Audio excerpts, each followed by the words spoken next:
Hello, welcome back to What If Naruto Had the Juubi sealed in him and Went Back in Time Part 1. Disclaimer, I don't own Naruto nor this fanfic. Naruto was not having a good day at all. That was the understatement of the century. During the final minutes of the battle between him, Obito, Madara, and the Juubi, a few things occurred that gave the blonde a reason to be pissed. First, Naruto had witnessed Obito command the juubi to destroy his friends, and he hadn't been able to save them. He had no clue where the cages were, or Sasuke for that matter, and had to attempt to save them by himself. Needless to say, he failed. All of the lives of the main body of the Shinobi Alliance weighed heavily on the young man's shoulders. He now fought to save the civilians of the various nations. Second, he was unable to fight all three of them, so Kurama made him use a jutsu he'd only seen once. As much as the fox hated Minato Namikaze, the Shiki Fujin had its uses.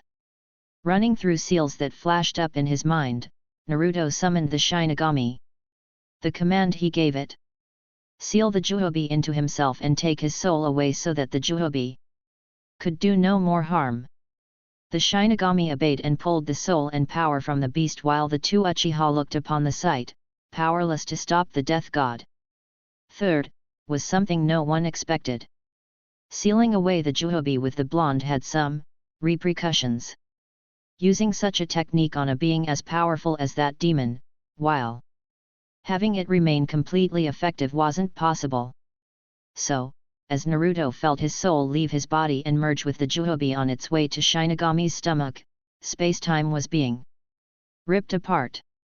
The Shinigami was fucked if Kami ever found out about this. Before the world was encased in white from the tear, the death god swore that he'd never do something as dumb as promise a kid to seal an all-powerful chakra beast. And that was how the world was destroyed. Little did Naruto realize at the time, someone up there had given him a second chance at life. He felt the numbness caused from removing his soul from his body subside and fill him with a tingling sensation. It was as if all the parts of his body were on fire, and he could do nothing to stop the pain. The world went from white to black as the boy was tossed around through the vortex of space-time. Minato, step away from the Jinchuriki, or these children will die, a voice commanded. The wielder of that voice wore all black with a mask of white covering his face.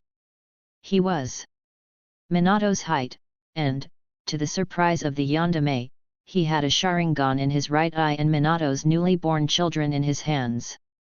The Hokage, Minato, was a young man with light blonde hair spiked up over most of his head with two bangs running to his cheeks. He wore the simple attire, black pants and an undershirt, but he wasn't planning on fighting. Just witnessing the birth of his two kids. In the man's hands, there were two children, one a boy, one a girl. Both had sky blue eyes while the boy had spiky blonde hair and the girl had tomato, habanero, red. The girl also had 6 whisker marks, 3 on each cheek. The masked man placed 2 explosive tags on the children, leaving the parents wide-eyed. "Who will you save?" he asked, humored by the situation as he threw them both in the air. Then a TSSSK filled the air. Minato dived away from his wife to the kids. He saw the man grab his lover and disappear in a vortex, but he had bigger things to worry about. With a Hiraishin, the 3 Namikazes flew to a house, and he ripped off the blankets covering them. With a huge red and yellow blast, the tags exploded. He had barely grabbed his kids and pulled them to safety. The house behind them was in splinters, one of those in his leg, but he ignored the pain.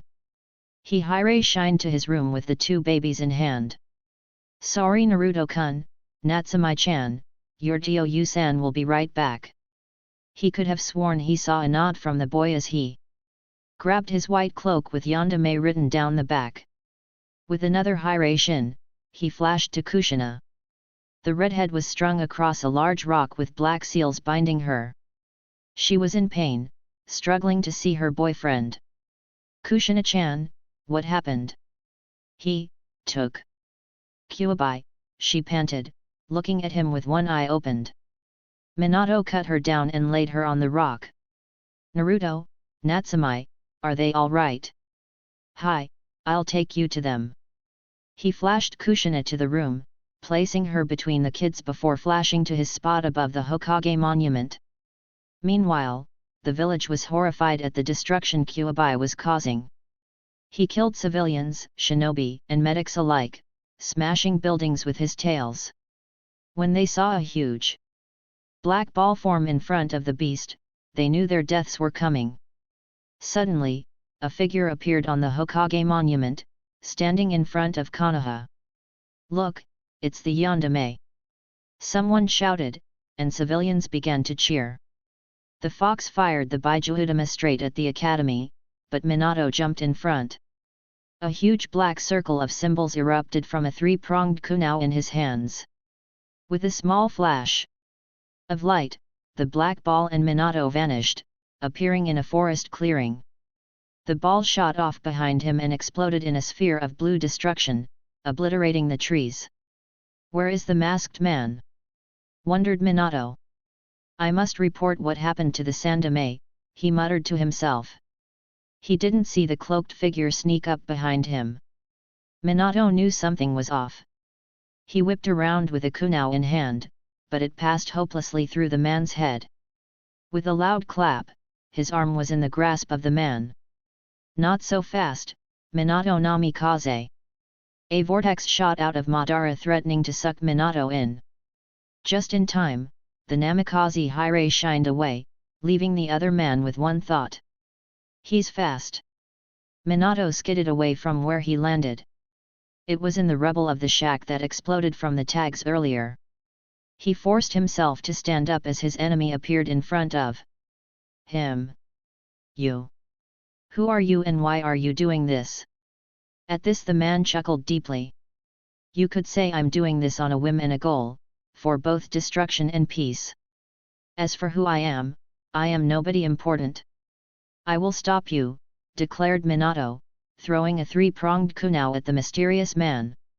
To his shock, it passed straight through, but the cage appeared behind him and slung a punch at his chest. He stared into a Sharingan as the punch went through his chest, leaving the blonde on the other side. A space-time technique? He's as adept as Madame with them, and he has a Sharingan too. The only one with those powers is your Uchiha Madara. If you want me to be. The Hokage rushed towards him again, throwing a punch at his arm. It went through again and the masked man sold iffied his hand to punch him in return. The hit barely tapped Minato's chest, but he knew what this meant. He has to solidify his body to attack, so I must be as fast as possible. I hope I can finish this in time, Konoha. He threw a three-pronged kunai, forming a raised nan in his right hand. The man smirked as he saw the ball of blue chakra in front of the man. Minato dived at Madara just behind his kunai, allowing it to pass through. Face to face, time seemed to slow down. Madara turned around and attempted to hit the cage in his side. Now thought Minato. Raise nan. The Hokage declared from above. Obito widened gasped, he couldn't become intangible in time. The raised nan smashed into his shoulder, driving him into the ground.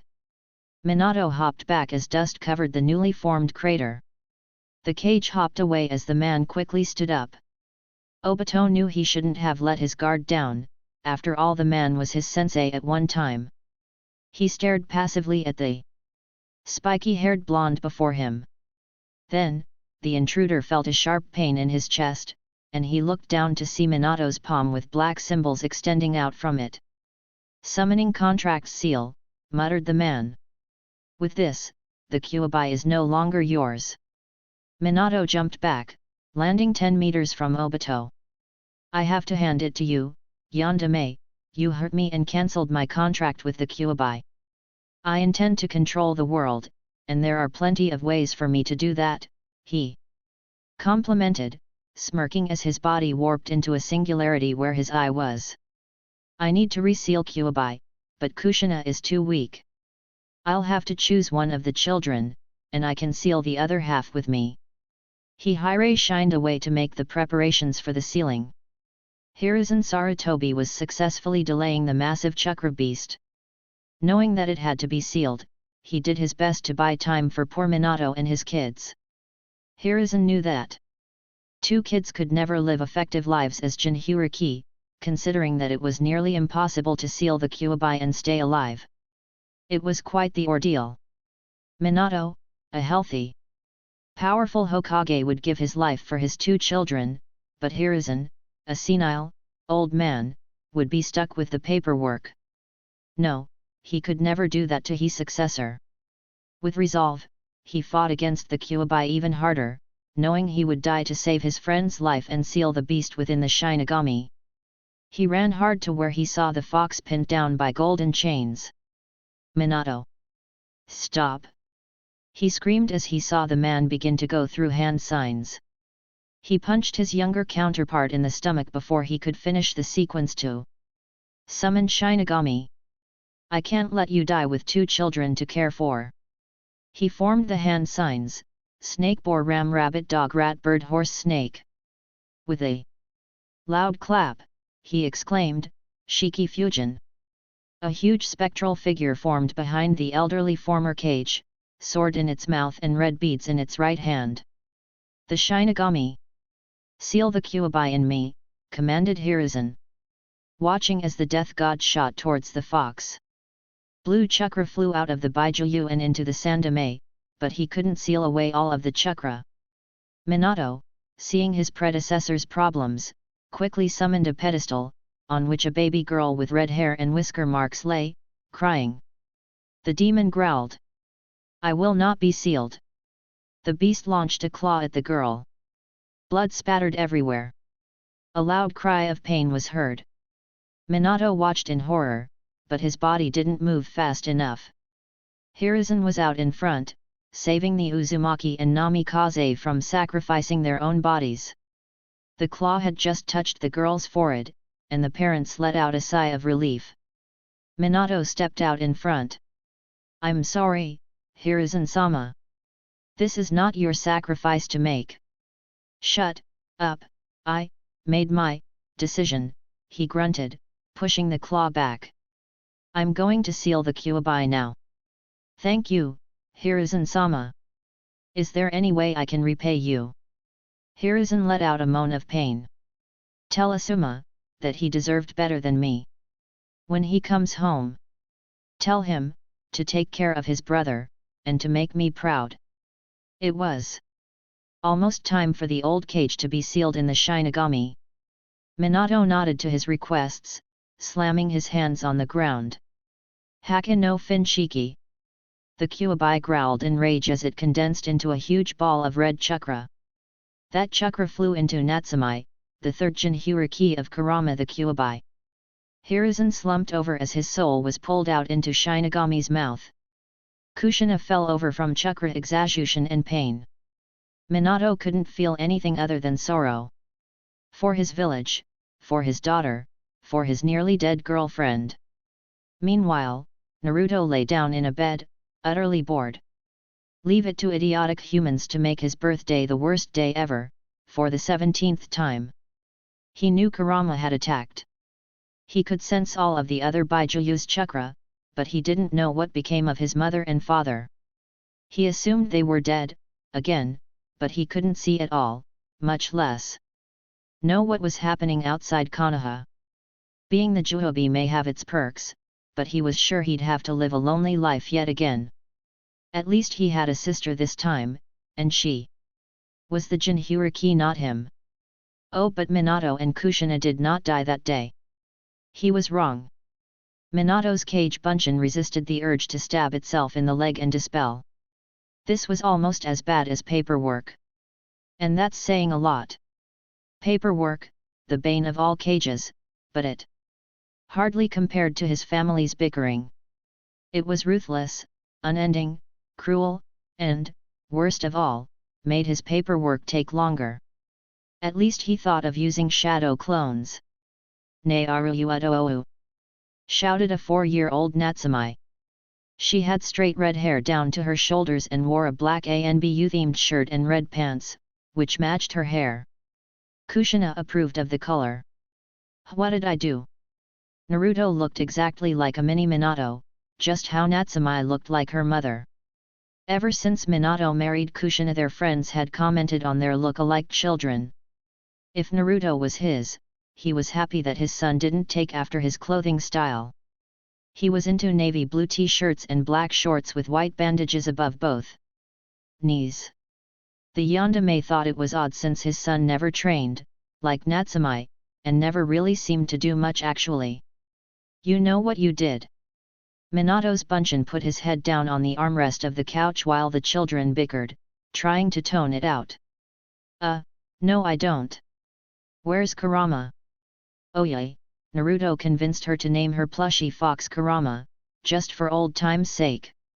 Personally, he thought it was hilarious to mess with the inferior Baijuyu. And he really itched to say hi to the pesky fox again. Too bad you can't seal a Baijuyu in a Baijuyu, right? Who knew what was possible anyways, as no one had a giant chakram monster on hand to seal stuff into. I have no idea what you're talking about. I bet it's in your room. She stormed off to Naruto's room. The boy looked at his father and shrugged, laying back down on the floor. Minato eyed him with the look that he gave the kids when he knew they did something wrong. He could swear that he heard Naruto mutter, "Just wait, Natsumi-ne." And that's when he heard the scream from Naruto's room and a pink girl ran back into the living room. After rubbing his eyes, he saw it was Natsumi, covered completely in pink paint. Naruto burst out laughing on the floor. A floor that was now spotted slightly with pink. Naru-chan, I'm going to strangle you. Defiantly inherited Kushina's temper. She jumped on the blonde boy as pink dripped off her body onto the floor, much to Minato's dread. Kushina is going to kill him when she gets home. Pushing his chest into the ground with force a 4-year-old shouldn't have, she began shouting at him. Where is he? Naruto. Tell me now. Naruto couldn't stop laughing despite the pain. Everyone knew he could take a hit, even as young as he was, so they were fine when his sister used him as a human punching bag. Scratch the human part. At least he didn't act like a stuck-up brat such as Kyuubi before the battle with Obito. Honestly, he was ashamed of a good number of his fellow Baijuyu. Ashamed enough to hide his insane amount of demonic chakra from them and stay hidden to their eyes. Anyways, back to the boy being pummeled into the floor. Sorry, Natsumi-chan. I didn't do anything. Minato's clone sweat dropped. He's really asking for it, isn't he? If you don't give me him, she whispered in his ear, I'll tell Kaa-san when she gets home from her mission. Naruto paled. Kushina could be very persuasive, especially if they did anything permanent to the Hokage mansion. Like pink paint. He gulped. I'm sorry, I didn't mean it, Nei-chan. He's in your room under the loose floorboard. I knew you had it. But thanks, you're a good Nii-san. Minato breathed a sigh of relief. Crisis averted. Thank Kami, because if anything bad happened today, his wife was going to string him up by his feet and slowly skin him alive, for today was their children's 4th birthday. Kushina had promised to be home in a few hours from her mission to hunt a suspicious Inuzuka who left the village on business. Naturally, that meant Ibiki would be missing their birthday dinner, but the festivities went on enough during the day that it wouldn't matter too much. In fact, the real Minato would be coming back and collecting the kids in a few minutes. Oh, sweet Kami, Natsumi was still pink. Minato's Bunchin interrupted the two just before they split ways. Natsumi, you need to get on some real clothes so you can go to the festival. Naruto. I don't even know, why? Do all Uzumaki kids have to prank? He asked the ceiling. Sure, Tio-san. I'm going for a walk outside. Before his father could argue, Naruto ran across 2 rooms and out the door. The juubi smirked at how fun it was to mess with his sister. And his brother, in some crude sense of the word. He wasn't particularly fond of the day, October 10th, because of the memories he had where he'd be beaten and nearly killed. People thought he was a demon, and now he didn't why being super powerful was bad. Well, he also didn't destroy a good amount of the village, though he could. He had full control of his demonic chakra, but he would never do it. He loved Konoha too much for it, but he wouldn't really mind taking everyone's chakra back. After all, it was his to begin with. He liked to wander around the village and just sense people's chakra. It was an awkward pastime for anyone, and impossible for most, but Naruto had 2 legendary dojutsu and immeasurable amazingness, or so he claimed. The Rinnegan was fun to trip people with Shinra Tensei, but the Sharingan did well to scare the shit out of people with Genjutsu. Naruto walked past the Yameka flower shop, wondering when he'd have to go back home. Naruto! Someone exclaimed. Ino! Sure enough, from the small shop emerged a young girl with long blonde hair, blue eyes, and some type of purple fetish. Not that Naruto really knew such word at a young age. Naruto. I've been looking all over today for Natsumi. Where'd she go? My Tio-san said she'd be at the festival, but she's not. Oi, calm down. We'll be there in a bit. Oh, good. Well, happy birthday, Naruto-kun. Even if people don't think you're a hero like your sister, I do. Thanks, Ino. Ino, the infamous Sasuke fangirl, couldn't possibly have a crush on him when she was 4? Right? Well, he was infinitely more powerful than Sasuke. No, he needed to stop being a stuck-up prick like high broody rival. He couldn't help it, it was just one of the personalities that the juubi seemed to have that merged into him. I'll see you tonight, Ino-chan. He immediately covered his mouth with his hands. How'd the chan get there? Everybody is coming to our party. Even Hinata, and she isn't allowed to do anything ever. Oh, I wonder who else will be there. She paused. By Naruto, Tio-san is making me learn taijutsu stances. She skipped off back into the flower shop, leaving a wide eyes Naruto in her wake. Oh man, Shikamaru's right. She is troublesome. That evening. Natsumi, Naruto, blow out the candles. It was their birthday party, and all the other kids, most of the rookie 9, were there. Everybody was cheering for them, well, mostly for Natsumi. Perks of being a recognized Jinhyuriki, Minato, and the council saying that she's holding back a great evil. PSSSH. Kurama was about as evil as Naruto's pinky toe, and twice as fluffy. If he really wanted to, Naruto could crush all of the humans, right? He was still the big bad juubi and not some idealistic kid, right? Wrong. Congratulations, kids. An old man with spiky white hair, dressed in loud wooden sandals and exotic clothes seemed to appear out of the shadows of the room. Thanks Aroaji, replied Naruto. Stop calling me that, Gaki.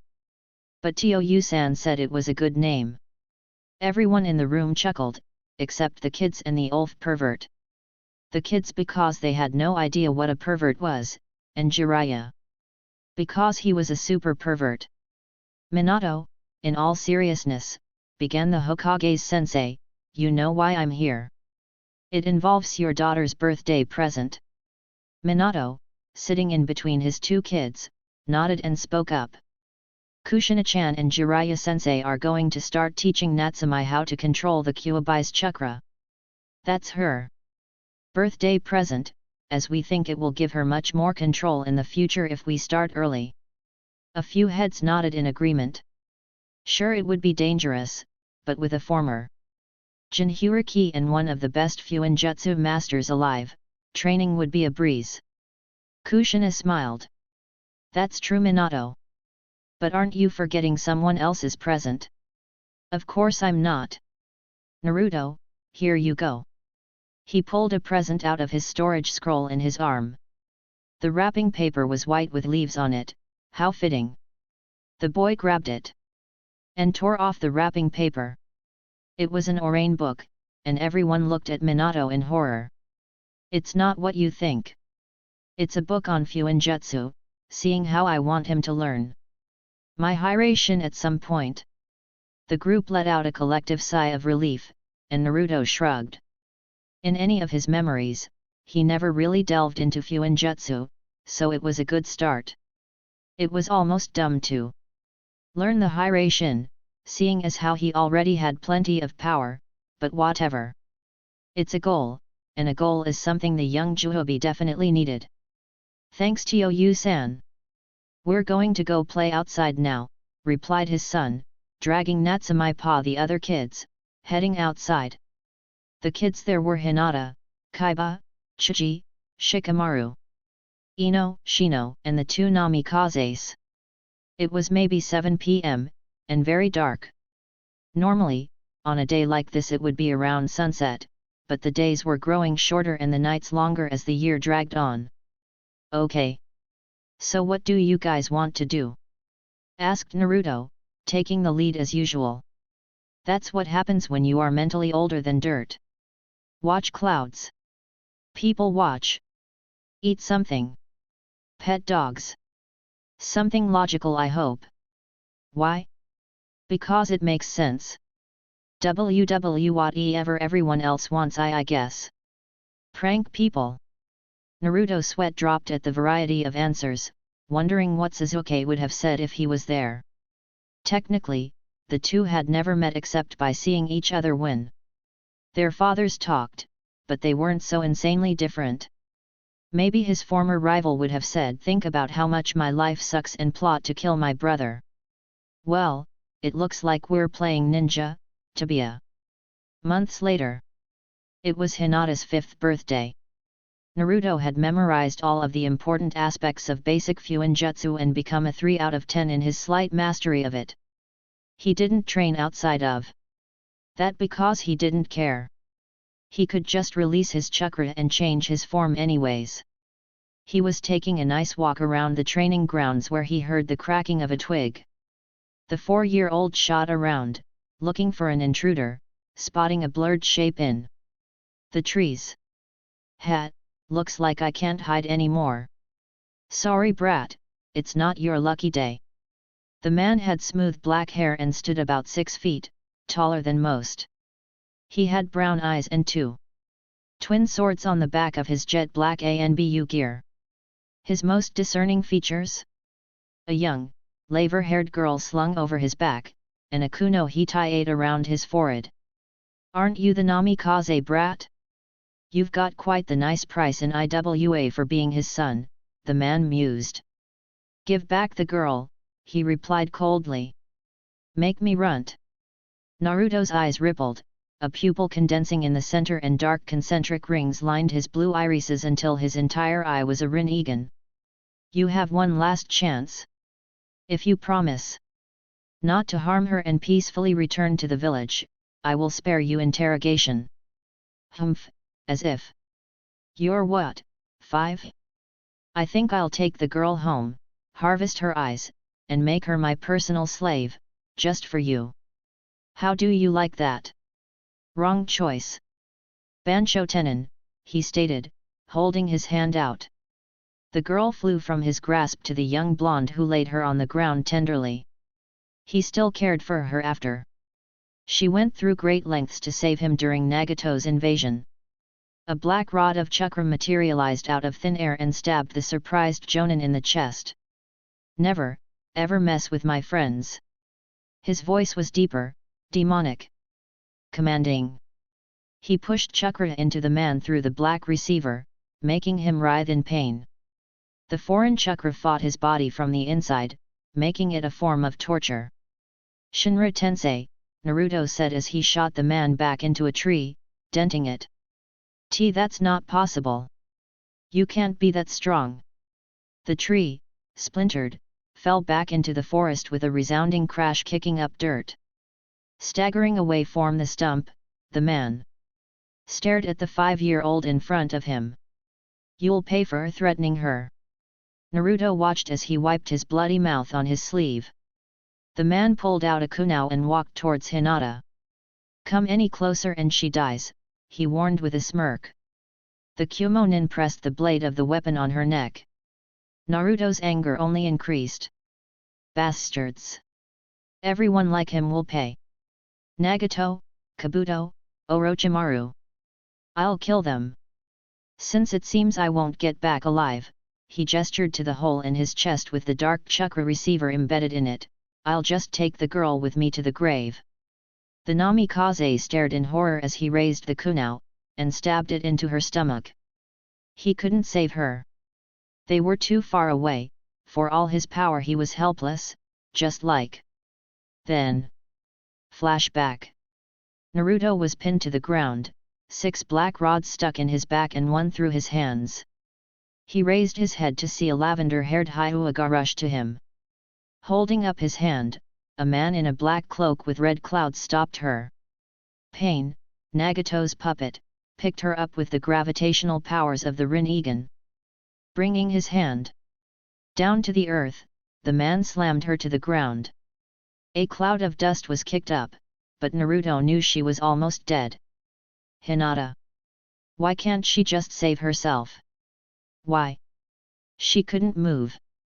A silhouette walked up to her. He pulled a black rod from his sleeve and swung down. End flashback. Pain had happened again. Red splattered everywhere and Naruto lost control. Naruto woke up on the cold, heard earth with not a tree for miles. All that he saw around him was a crater the size of a small village and Konoha in the distance. At first, he wondered what the hell happened, then he realized his anger got the better of him. Anger?